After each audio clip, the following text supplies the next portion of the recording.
In 1967, the Supreme Court ruled unanimously that race cannot be used as a basis to restrict marriage in the United States. This was a famous case. You learned about it in high school. Loving versus Virginia.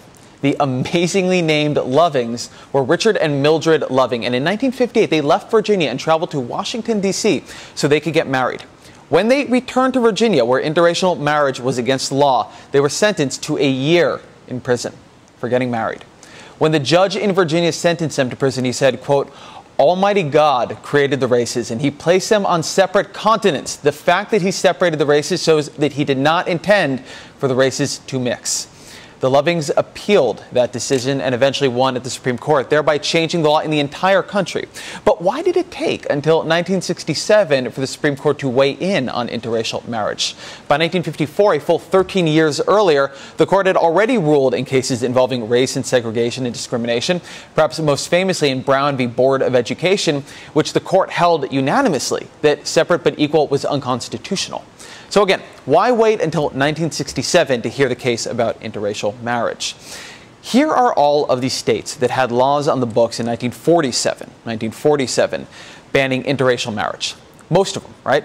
By 1967, only 16 states still had those laws on the books. In the 2 decades between 1947 and 1967, the years the Supreme Court was staying mum on the issue, most states decided on their own that it was unconstitutional to ban interracial marriage, or at least unwise. The court was following the heels of public opinion. This is a big debate in the legal world. Is the Supreme Court influenced by American public opinion? These are 9 people who very well could completely ignore the will of the people. They are appointed for life, no elections, no accountability. They can totally ignore us if they so choose. But many legal experts say that is not how it works. Supreme Court justices are in fact swayed by what people in this country think about issues.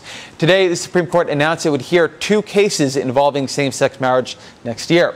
That is huge. They said they would hear the Prop 8 case out of California. Prop 8 is the California ballot proposition, which amended the California Constitution to define marriage between a man and a woman. The court will rule sometime this year, probably in June, whether that amendment is unconstitutional. But the court also said it would hear a challenge to the Defense of Marriage Act, a 1996 law passed under President Clinton that defined marriages only between a man and a woman for the purposes of federal law. So the question is, why now? Why did the Supreme Court choose this moment? Well, 9 states and Washington, D.C. all recognize same-sex marriage now. That doesn't seem like very many, but it's happening quickly. 3 of those states, Maryland, Maine, and Washington, in those, people voted to legalize marriage just in November. First-time voters have ever done so. And there's a big public opinion trend here. Since 2004, the Washington Post ABC News poll has been asking people, should it be legal or illegal for gay and lesbian couples to get married? In 2004, 59% of people said they thought same-sex marriage should be against the law. In 2012, it was almost the opposite. 53% favor making it legal. Pew has been asking the question since 1996, when 65% of people were against same-sex marriage. By October of this year, 49% were for marriage equality, while 40% opposed it. One more set of numbers, even more telling. Gallup released its most recent polling on same-sex marriage this week. 53% of people polled support legalizing same-sex marriage, which ties a previous record high. But look inside the poll. Among young people, 18 to 29-year-olds, 73% say they think same-sex marriage should be recognized as valid. 73%. So here's a question. The court is choosing to rule now. Are the justices looking at these trends and saying we need to use our power, our insulation from public opinion to put a stop to this?